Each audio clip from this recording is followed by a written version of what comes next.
everyone, welcome back to the podcast Adored by All, Aya's Monday Talk Show. Woo woo, yeah! We have a very, very special guest. Please give a warm welcome to Mr. D-Dub, the dog that speaks Oh for yeah, all. woo woo! Good evening, Mr. D-Dub. It's an honor to have you on my show. The pleasure is all mine. Thank you for having me here. Now, why don't we just skip the introductions because we all know who you are and get straight into the questions. A lot of your fans have been wondering about the new book you suggested. Do you mind going into detail on what it is? Oh, I don't mind at all. Well, the book is called A Thousand Splendid Suns by Khaled Hosseini, and it's by far one of the best books I've read. If you're a reader who likes something light and easy, this probably isn't the best, but to those who want to evoke emotions and truly feel such sentimental feelings, I'm telling you, this is it.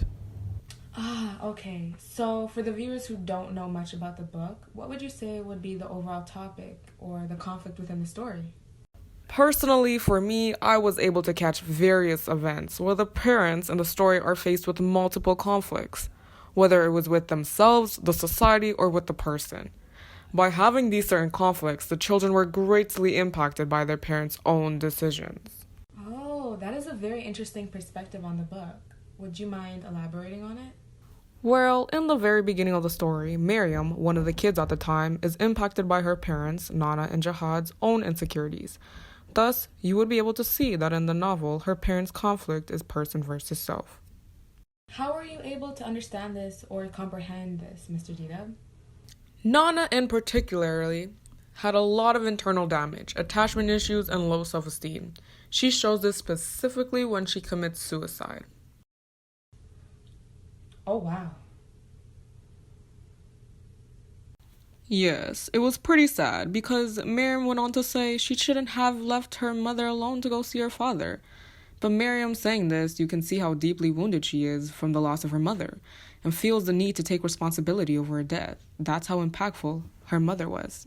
What? That is incredibly sad, especially that she feels the need to take ownership over her mother's own decision. But about her father, was he dealing with the same issues as Nana too? Not exactly. He is still a person who demonstrates inner conflict, but for trying to keep up his own self-image. What he did to Miriam is send her off to get married because he didn't want her to stay in the house, regardless of the fact that she just lost her mother. What? This guy? Are you for real? Oh my... What? I know, I was surprised as well. She barely had time to process her emotions, let alone think about marriage. Miriam confronted her father, though, about how hurt she was for him to give her away just like that. Oh my god, what did she say? She went on to say that she prayed for him all the time and thought of him constantly. So you can see how hurt she was to know that her father didn't want her around or overall just ashamed of her. Damn, that is so messed up. Therefore, Nana and Jihad are the first parents that demonstrated a type of conflict like person versus self and how impactful it is towards Miriam. You mentioned person versus society. How would that work and how could it possibly impact a child? Well, let's look at the setting. During that time, Afghanistan's laws were erupted as well as misused against women. Hakeem is also another parent within the story, along with his daughter Layla, who both faced difficulties providing for their child because of the certain laws that were fixated. This affects Layla as a child and Aziza, who is Layla's daughter, because they are both put in situations they were never expected to be in. If they weren't able to do much for their child, how were they able to provide for them? In Hakeem's case, he impacted Layla positively. He had to take Layla out of school because of how violent it got within the neighborhoods. His daughter was no longer safe, but he showed Layla the importance on education by continuing her studies at home. By Hakeem doing this, Layla began to see how critical it is, especially as a woman of that time, to build a reputation of her own without a man. Okay, so in other words, he opposed what the society wanted and pushed through with creating an education system or building from it for his daughter. Yup. Okay, go Hakeem. Women empowerment. Yes, but he shortly died right after. Oh. Too soon? Alright, so who was the next person for person versus society? And how did it impact the child? I believe I said Layla. For Layla and her daughter, Aziza, it was a bit sad, Aziza had to part ways with her family because they weren't able to provide for her anymore.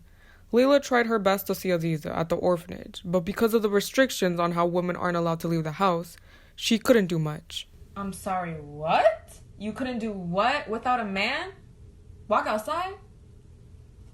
Yup. Especially at the time, you would get beaten and sent home if you were seen by yourself. It really astonishes me to know that this actually occurred and women were actually treated this way. It's honestly crazy. Yes, it was truly upsetting. But the way it impacted Aziza was she didn't have her parents with her. She was especially fonded over her mother and Miriam. She told them, "But you won't be here, and Kalal Miriam won't be here with me." It shows she didn't care about having food to eat or having been cared for. All she wanted was to be with the people she loved. But when she no longer could do that, she felt as if her parents did not want her, or she was being left behind. That's actually really touching, but it's also devastating to know that being in a society like that and not having any control on how you can provide for your child resulted in the kids being in situations and environments that were never expected of them. Oh, for sure. Yeah, I definitely agree with that statement. All right, we are really good with time right now, Mr. D-Dub. So why don't we get into the last topic and see if we can finish this up early? I am pretty sure you mentioned the last one was person versus person. Yes. Alright, so the last conflict that I was able to identify within the story is person versus person. Along with the relationship that demonstrated this is Rashid's versus Layla and Miriam. Rashid and Layla's relationship was incredibly toxic for both of them, but also had a massive impact on their child, Aziza. Specifically the situation where Rashid locked Layla and Aziza in Miriam's room without water or food for a couple of days. Aziza would die in the heat, Layla said, and wait for her death. This event resulted in Aziza being traumatized by her father and never stepping out of the boundaries to upset him, knowing what he'll do to her. This guy, how could he do that to a legit baby?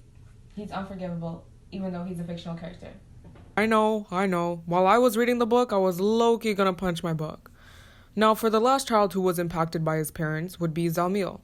Zalmil, being the first child who is biologically Rashid's son, he spoiled him. But by doing this and showing him various situations where Rashid physically abused Miriam and Layla, Rashid gave an example to Zalmil that he can treat women as he wishes. Zalmil shows this especially the way he talks to Miriam. There was a scene where Miriam asked him to stop doing something, but Zalmil gave no acknowledgement towards her, knowing that she has no authority to exvert him. This helps influence the fact that a parent's relationship with one another impacts their child on how they should act in the future relationships, but also in general on how they're treated. You're really good at helping me understand and comprehend the basic key points, and I only read the summaries. That's why I only have a little bit of knowledge, but yeah, I think I'm definitely gonna read the book now. Oh, hell yeah, you should. It's such a good book. Now, to wrap it up, in this book, overall, there are many events where it can be seen that a parent's overall being can impact their child. Regardless if the conflict is with themselves, a society, or with a person, a child takes in everything a parent does. Thus, to a child, their parents are the first people who show them love, and it's critical to show what actual genuine love is. Therefore, thank you everyone for tuning in. I hope you guys have a wonderful evening. Thank you so much, Mr. D-Dub. It was a pleasure meeting you and discussing a beautiful, wonderful book. And I hope to see you guys soon. The pleasure is all mine. Thank you for having me here.